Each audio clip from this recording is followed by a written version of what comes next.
आज ही से जीवन के हर पल का आनंद उठा लो,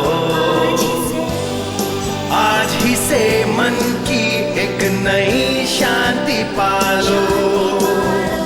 समय आ गया बदलने का, समय आ गया कुछ करने का, अब उठा लो आनंद प्रतिदिन के जीवन का। जीवन में से होकर जाना और चोट न खाना संभव है, असंभव। इब्रानियों 5 में बाइबल कहती कि यीशु ने दुख उठाकर और अनुभव से आज्ञाकारिता सीखी। उसने आज्ञाकारिता कैसे सीखी? सब कहें अनुभव से। और क्या आप जानते हैं कि जो अनुभव उसने पाया उसी से वो उद्धार का कर्ता हो सका। अब देखिए, यीशु ने केवल यही अनुभव नहीं पाया कि क्रूस पर जाकर बस क्रूसार्पित हो जाए, उसके साथ में और भी बहुत से अनुभव पाए।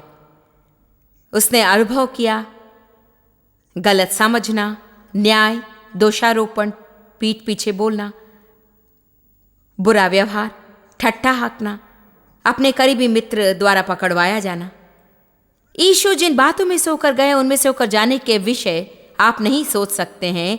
इसलिए बाइबल कहती कि वो हमारी मदद करने के योग्य है, क्योंकि वो सब बातों में हमारे समान ही परखा गया, परंतु वो निर्दोष निकला।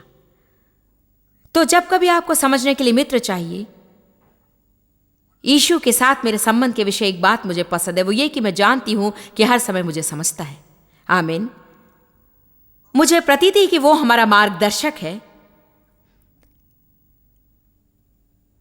हम यीशु के चेले हैं, और यदि वो उसके अनुभवों द्वारा उसकी सेविकाई के लिए तैयार किया गया था, तो मैं विश्वास करती हूँ कि हमारे अनुभव हमें हमारी सेविकाई के लिए तैयार करते हैं। जिन बातों में से आप जाते हैं उसके बारे में कड़वे होने की बजाय आप इन अनुभवों को आपको सिखाने दे सकते हैं कि कैसे उन लोगों की सेवा करें जो इन बातों में से जा रहे हैं, जिनमें से आप होकर गए। मेरा विश्वास है कि मैं चोट खाए हुए लोगों की मदद के लिए योग्य हूं, क्योंकि मैं अपने जीवन में उनमें से बहुतों से गई हूं। आमीन। निश्चय ही मैं वो नहीं कह रही जिन लोगों के साथ बुरा व्यवहार है उनकी सेवकाई करने के लिए आपके साथ बुरा व्यवहार होना जरूरी है। कैंसर के किसी मरीज की सेवा करने के लिए आपको कैंसर होना चाहिए, लेकिन यदि मैं गलत हूं तो प्रभु मुझे सुधारेंगे। मैं सोचती हूं कि यदि हमारी कोई समस्या नहीं होती है तो तरस रखना भी बहुत कठिन है।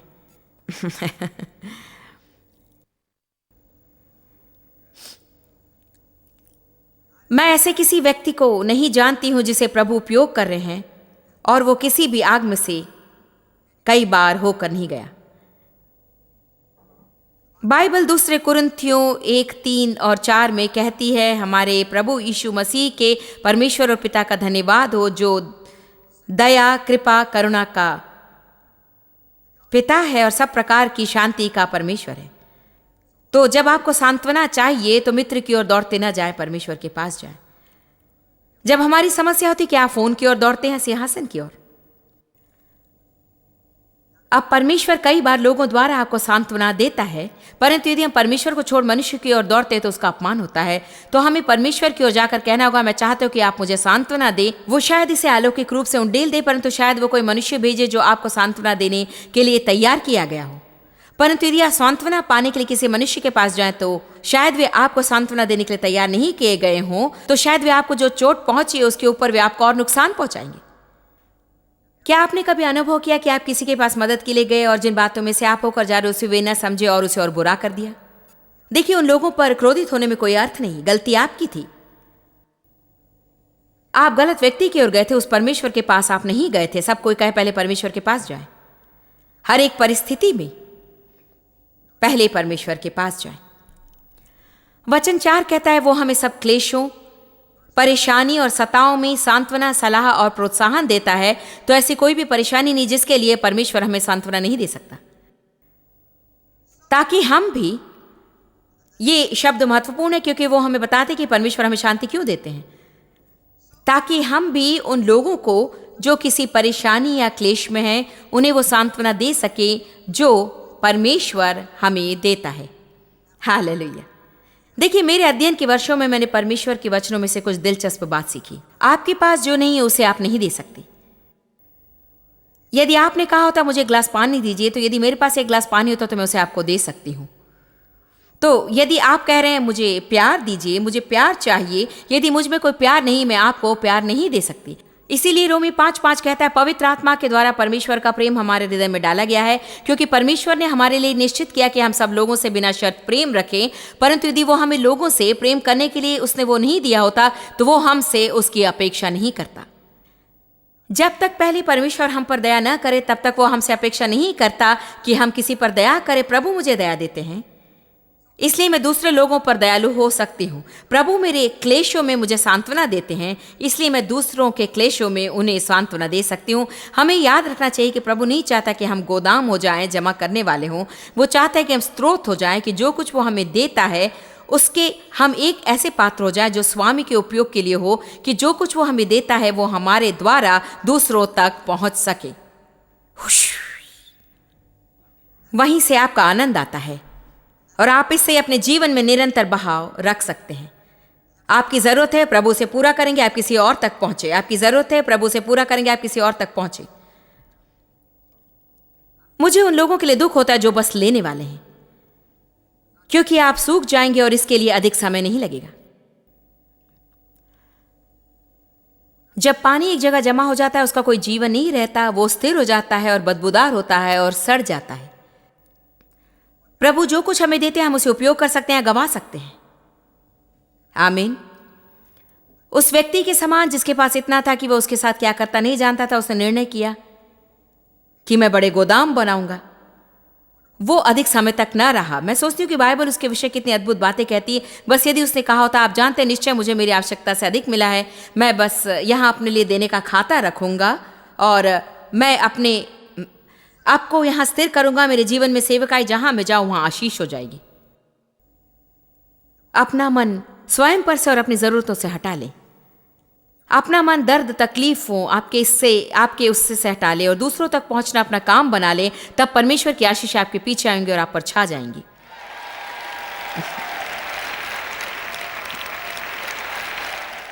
जब हमें चोट लगती है तो हमें चंगा होकर दूसरों की मदद करने के लिए तैयार होना चाहिए। चोट, चंगाई और मदद के लिए तैयार।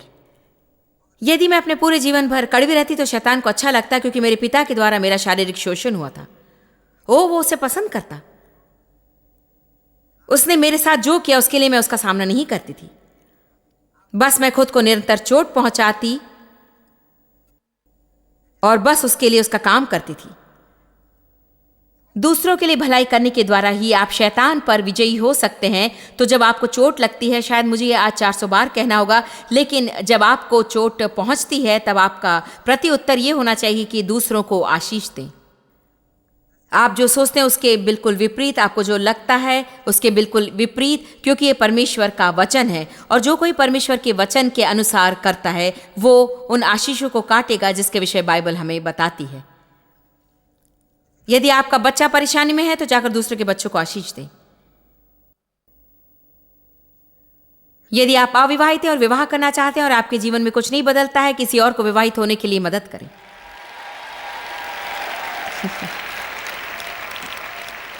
शायद उनकी जिनके साथ आप बाहर जाना चाहते हैं। हेलो। हम इस पर हंसते हैं, परंतु ये काम करता है क्योंकि मैंने ऐसा किया है। प्रभु हमारे साथ कुछ बुरा नहीं करते हैं, परंतु उसके पास यह अद्भुत योग्यता है कि जो कुछ शैतान हमारी बुराई के लिए करता है उसे लेकर उसे हमारी भलाई के लिए बना दे। देखिए, परमेश्वर के उद्देश्य हमारी समझ से बाहर हैं। यूसुफ को चोट लगी थी, परंतु वो कड़वा नहीं हुआ। जिस अनुभव में से वो गया था, परमेश्वर ने उसे लेकर यूसुफ के हृदय ऐसा कुछ किया जिससे वो सबकी मदद करना चाहता था। फिर जब परमेश्वर ने उसे ऐसे अधिकार की जगह पर रखा जहां वो पूरे देश की भोजन वस्तु पर अधिकारी था और सब जगह अकाल था, वो मदद मदद मदद मदद मदद कर सका। यदि आप बाइबल में अलग स्त्री और पुरुषों का वृत्तांत पढ़ेंगे, उदाहरण के लिए रूत, आप जानते हैं रूत को चोट लगी, उसका पति मर गया, उसका ससुर मर गया, उसका देवर मर गया। वो तो चोट पहुंचाने के लिए था, परंतु वो अपनी सास के साथ रहने में समर्पित थी। वो उस देश में भी गई जो उसका देश नहीं था, उसने कहा, नहीं, मैं तुम्हारे साथ रहूंगी। तुमसे मेरे लिए कोई पुत्र नहीं होंगे कि मैं विवाह करूं, मुझे परवाह नहीं। तो वो कड़वी नहीं हुई, परंतु उसे क्या मिला? वो नए देश में गई और परमेश्वर ने उसे उस देश के सबसे धनी व्यक्ति के द्वारा कृपा दी और उसने बोअज से विवाह किया। और यीशु दाऊद के वंश से आए थे, जो कि रूत और बोअज से आया था। हाँ, वो तो बुरा प्रतिफल नहीं है कि नहीं? Come on. यशायाह 61 वचन 7 में एक बहुत ही उत्साही करने वाला वचन ये कहता है कि हमारी पहले की लज्जा के बजाय प्रभु हमें दुगना भाग लौटाएंगे। भाग लौटाना तो प्रतिफल है, ये तो मानो मजदूर का प्रतिफल है। जब आप प्रभु के लिए काम करते हैं तो जब आपको चोट लगती है तो वो आपकी सुध ही लेता है। आमीन। क्या मुझे कभी चोट लगी? निश्चय ही। रोमियो 11 कहता है, परमेश्वर के मार्ग जानना कठिन है। तो आप जिन बातों में से जा रहे हैं शायद उसे अभी ना समझे, परंतु प्रभु पर भरोसा रखें तो उसे आपकी भलाई के लिए बदल देगा। आमीन। कोई कहे आमीन। तो जब हमें चोट लगती है तो पहली बात जो सामने आती वो ऐसी भावना है जिससे हम व्यवहार करना नहीं जानते। उदाहरण के लिए, जैसे आपको चोट लगती, पहली भावना जो होती है वो है क्रोध की। क्रोध, मेरा मतलब यदि कोई आपके पैर पर पैर दे दे तो या आप किराने की दुकान में हैं, कोई अनजाने में उस ग्रोसरी कार्ट को आपके पैरों की एड़ी में से ले जाता है, मतलब स्वाभाविक प्रत्युत्तर तो बस मुड़कर कहना होगा कि तुम्हें क्या हो गया है। मैं नहीं सोचती कि कोई इसे महसूस नहीं करने लायक उद्धार पाया होगा। हालेलुया। मैं विश्वास नहीं करती कि जब आप नकारात्मक भावना महसूस करते हैं तो आप पाप में हैं। मैं सोचती हूं कि जब आप उसे प्रकट करते हैं तो पाप आता है। इसलिए परमेश्वर ने हर एक मनुष्य को संयम का आत्मा दिया है। आमीन। संयम का फल, परमेश्वर का प्रेम हमें कैद करता है या हम पर नियंत्रण करता है। मैं अपने आप पर नियंत्रण करती हूं और जो बहुत सी बातें मैं कहना चाहती हूं उन्हें मैं नहीं कहती हूं, क्योंकि मुझे यीशु से प्रेम है और इस पृथ्वी पर उसे अच्छे से प्रदर्शित करना चाहती हूं। इसलिए मैं अपने आप को नम्र करती हूं और बहुत सी बातें जो ऊपर आती उसे मैं निगल लेती हूं और मैं उन्हें आवाज नहीं देती। इसके पहले कि मैं आगे बढ़ूं, मैं चाहती हूं कि आप मेरी बात स्पष्ट और जोर से सुन लें। आप अनुशासित होने को चुनते हैं, परंतु जब तक आप प्रार्थना करके उसे करने के लिए प्रभु से अनुग्रह नहीं मांगते, वो काम नहीं करेगा। मैं तो आपसे बड़ा अन्याय करूंगी यदि मैं यहां खड़ी रहकर आपसे कहूं खुद को अनुशासित करो, खुद को अनुशासित करो, बस निर्णय ले कि आप इसे करें, क्योंकि आप उसे नहीं कर सकते हैं। इच्छा शक्ति आपको थोड़ी दूर ले जाएगी, निश्चय करना आपको कुछ दूरी तक ले जाएगा। जब तक आपका शरीर आपको ले चलने की ताकत रखता है, बाद में आपका शरीर थक जाएगा, आप उसे छोड़ देंगे। परंतु यदि आपकी मदद के लिए आप प्रभु के अनुग्रह पर आधारित हैं, आइए मैं आपको सिद्ध उदाहरण दूं। आप में से कितने कसरत करना नहीं चाहते हैं? ठीक है, आप जानते हैं मैंने कभी नहीं किया, मेरा मतलब मुझे सच में इसमें मुश्किल होती थी। देखिए, मैं बहुत व्यस्त हूं। जब मैं घर में होती थी तो मैं उसे निश्चय करना नहीं चाहती थी, बस मुझे अच्छा नहीं लगता, परंतु मुझे वो करना चाहिए। और जब आपकी उम्र बढ़ती है तो आपको वो और अधिक करना होता है, क्योंकि आपका शरीर थकता चला जाता है। और कई महीने पहले मैं मेरी ऐसी सभाओं में घुटनों पर बैठ गई और उठ नहीं सकी, क्योंकि मेरे पैरों में उतनी ताकत नहीं थी कि मैं उठ सकूं, और डेव को यहां आकर मुझे उठाना पड़ा। मैंने सोचा मुझे कुछ करना होगा। जानते हैं, मैं प्रभु के साथ ईमानदार थी। मैंने कहा यदि तुम मेरे लिए कुछ नहीं करोगे तो मैं नहीं जाऊंगी। मैं चिंता नहीं करती कि मुझे कितने प्रशिक्षक मिले या मैंने कितने साधन खरीदे हैं।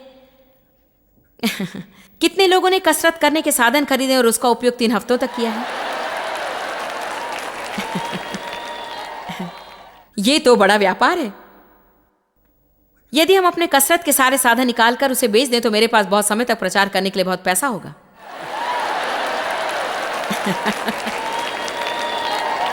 तो मेरे एक मित्र ने, जो कि एक सेवक है, उन्होंने कहा तुम जानती हो जॉयस, मैं महसूस करता हूं कि प्रभु ने मुझे तुम्हारे लिए प्रार्थना करने के लिए कहा है, तुम्हारी सेवकाई के लिए नहीं, ऐसा कुछ जो तुम व्यक्तिगत रूप से चाहते हो। देखिए, वो व्यक्ति प्रार्थना का व्यक्ति, तो मैंने सोचा मैं इसके विषय में सोचूंगी। तो मैंने सोचा, और जानते मैंने क्या सोचा, कि प्रभु मैं सच में चाहती हूं कि मैं खुद को कसरत करने के लिए अनुशासित करूं। तो मैंने उस व्यक्ति से उस बात के लिए प्रार्थना करने के लिए कहा, और मैं आपको बताऊं, प्रभु मेरा गवाह है, तब से मैं कसरत करने लगी। लगातार मेरे शरीर की चर्बी 11% कम हो गई है और मांसपेशी बढ़ गई है और मैं मजबूत हूं, मुझे अच्छा लगता है। परंतु क्या आप जानते हैं कि जब शरीर को थोड़ी विजय मिलती है तो क्या होता है? मेरी बात पर ध्यान दें। हमें जब थोड़ी विजय मिलती है तो हम सम्मान लेना शुरू कर देते हैं, फिर हम सबका न्याय करना शुरू करते हैं कि आप जानते हैं आपको कसरत करनी चाहिए, मैं करती हूं। हम कितनी बार जाकर वही मूर्खता का काम करते रहते हैं। अब हम परमेश्वर पर नम्रता से आधारित रहने से हटकर अपने ऊपर घमंड करना कि हम पूरे संसार को पाठ पढ़ा सकते हैं की ओर जा रहे हैं। आप में से कितने जानते हैं कि जब हम एक क्षेत्र में विजय पाते हैं तो यह बड़ा आसान होता है कि जो हम कर रहे हैं उसे न करने वालों के प्रति न्यायात्मक भावना रखें। आइए आज हम ईमानदार हो जाएं या हमें कोई मदद नहीं मिलेगी। यदि आपने कभी धूम्रपान नहीं किया है और आप नहीं जानते कि धूम्रपान करने वाले लोग किन बातों में से जाते हैं तो उनका न्याय करना आपके लिए आसान है।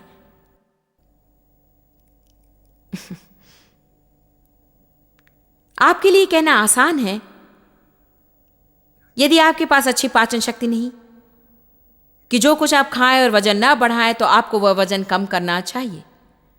सच में सत्य मैं सोचती हूं कि जब हम उन बातों में से होकर जाते तभी हम दूसरों पर दया कर सकते हैं।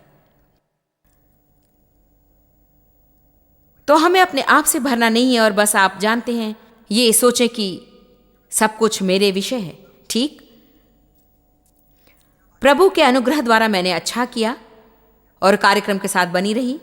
मेरे पति ने मुझे 500 अलग अलग बातें करते देखा है और मैंने उसे कभी पूरा नहीं किया। यदि मैं कुछ नया शुरू करती तो वो मुझ पर हंसते हैं, लेकिन अब वो कहते कि मुझे सच में तुम पर गर्व है, तुम सच में अच्छा कर रही हो। देखिए, जब आप कुछ करने के लिए खुद को अनुशासित करते हैं तो वो बातें जिससे मैंने घृणा की थी अब वो मुझे अच्छी लगती हैं। मैं क्रोधित हूं क्योंकि मैं 2 हफ्तों तक व्यायाम नहीं कर सकी क्योंकि मैं बहुत व्यस्त थी। ये मानो आपका शरीर इतना मूर्ख है, वो जिसका आदी है वो तो वही चाहता है। तो यदि वो कसरत नहीं करने का आदी है तो वो कसरत नहीं करेगा। आप उसे कसरत करने का आदी बनाए तो अब यदि आप कसरत ना करें तो वो क्रोधित होता है। तो अनुशासन हमारी मदद करता है कि हम यहां से उस जगह पहुंचे जहां हम जाना चाहते हैं। और हमेशा एक समय होता है बीज बोने का और फसल काटने का।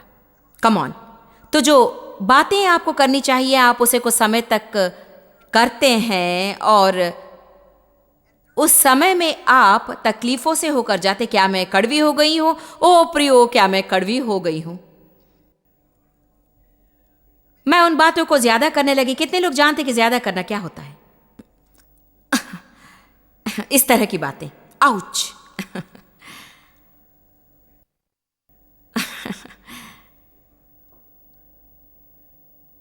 और मैं आपको बताती हूं, अगले दिन जब कभी मैं बैठने जाती वो मानो ऐसा था आप पाएंगे कि आपके पास उन जगहों पर मांसपेशी जहां आपने इन बातों को करने के पहले सोचा भी नहीं था। परंतु क्या ये योग्य है? हां। मैं आज आपको उत्साहित करना चाहती हूं कि आप जान लें कि आप कुछ करने के लिए महसूस करने की राह न देखते बैठें।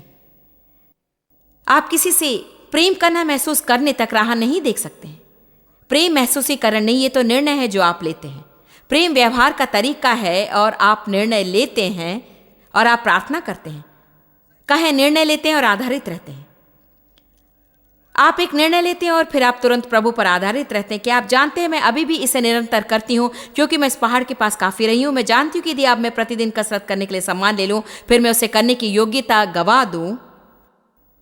इसीलिए मैं कहती हूं प्रभु मुझे निरंतर कसरत करते रहने का अनुग्रह दे। मेरी मदद करने के लिए धन्यवाद, मुझे अनुग्रह दे। वो चाहता है कि हमें क्या करना है उसे यहाँ पढ़ें और उसे करने के लिए उस पर आधारित रहे। सारे मार्ग में उसका धन्यवाद करें, उस पर आधारित रहते जाएं। कठोर स्वभाव रखकर दूसरों का न्याय न करें तो हम हमारी विजय बनाए रख सकते हैं। कि आज यहाँ कोई मेरी बात समझ रहा है?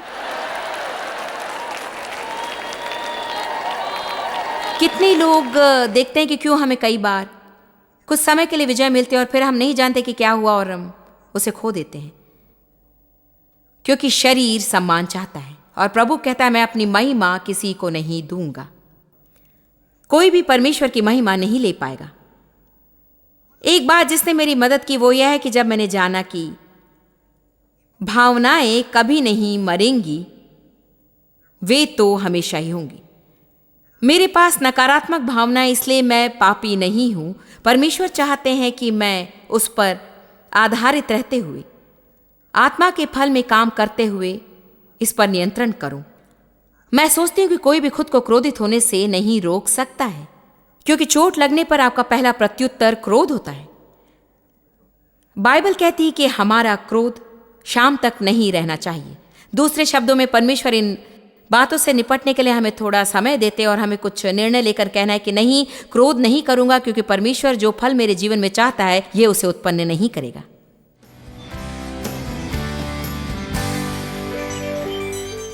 क्या आपको पापों की क्षमा चाहिए? क्या आपको एक मित्र चाहिए? क्या आप जानना चाहते हैं कि आपका एक भविष्य है? यदि हाँ, तो मैं आपको प्रोत्साहित करती हूं कि आप यीशु मसीह को अपना उद्धारकर्ता और प्रभु स्वीकारें। पिता परमेश्वर ने उसे हमारे पापों के लिए मरने के लिए इस पृथ्वी पर भेजा। सच में उसने हमारी ताड़ना सही है और हमारा दंड भी उठा लिया। ये सच्चाई आपके लिए खुली थी, परंतु आपको अपना हृदय खोलकर उसे ग्रहण करना था। आज उसे आपको क्षमा करने दे, परमेश्वर के साथ नया संबंध शुरू करें और मैं विश्वास करती हूं कि आप कभी दुखी नहीं होंगे। यदि आप वो करना चाहते तो मैं चाहती हूं कि आप अभी मेरे साथ प्रार्थना करें। पिता, मैं तुमसे प्यार करती हूं। यीशु, मैं तुम पर विश्वास करती हूं। मैं विश्वास करती हूं कि तुम मेरे लिए मरे। मैं विश्वास करती हूं कि आपने मेरे लिए अपना लहू बहाया। मैं विश्वास करती हूं कि आपने मेरे पापों का मूल्य चुकाया। मैं एक पापी हूं प्रभु, मेरे सभी पापों के लिए मुझे क्षमा करें। मैं अभी आपसे कहती हूं कि मेरे सभी गलत कामों को आप क्षमा करें। मुझे एक नई शुरुआत दे। आकर मेरे हृदय में वास कर। मैं तुम्हारे साथ संबंध रखना चाहती हूं। मेरा विश्वास है कि मैंने उद्धार पाया है। मैं विश्वास करती हूं कि मैं स्वर्ग के रास्ते पर हूं और मैं परमेश्वर की मदद से अपनी यात्रा का आनंद लूंगी। यदि आपने आज ये प्रार्थना की है और सच में अर्थ जानकर की है, तब सच में अपने पूरे हृदय से विश्वास करती हूं कि प्रभु आपके अंदर काम कर रहे हैं और आप परिणाम देखेंगे। आप शायद अभी कुछ महसूस करें या शायद कुछ भी महसूस ना करें, परंतु प्रभु उसके वचनों के प्रति विश्वास योग्य और बाइबल कहती है कि जो कोई उसको पुकारे वो उद्धार पाएगा। हम चाहते हैं कि परमेश्वर के साथ आपका यह नया मार्ग सही शुरू हो। तो यदि आप स्क्रीन पर के नंबर पर फोन करें तो हम आपको कुछ साहित्य देना चाहेंगे जो आपको इन शुरू के दिनों प्रभु के साथ चलने में सहायक होगा। आपसे बात करने वाले ऑपरेटर आपके किसी भी प्रश्न का उत्तर देना चाहेंगे या आपसे संबंधित किसी भी बात के लिए प्रार्थना करेंगे। हम आपसे प्रेम करते हैं। ये कार्यक्रम कल फिर देखिए ताकि आपको उसके वचनों का भोजन फिर मिल सके।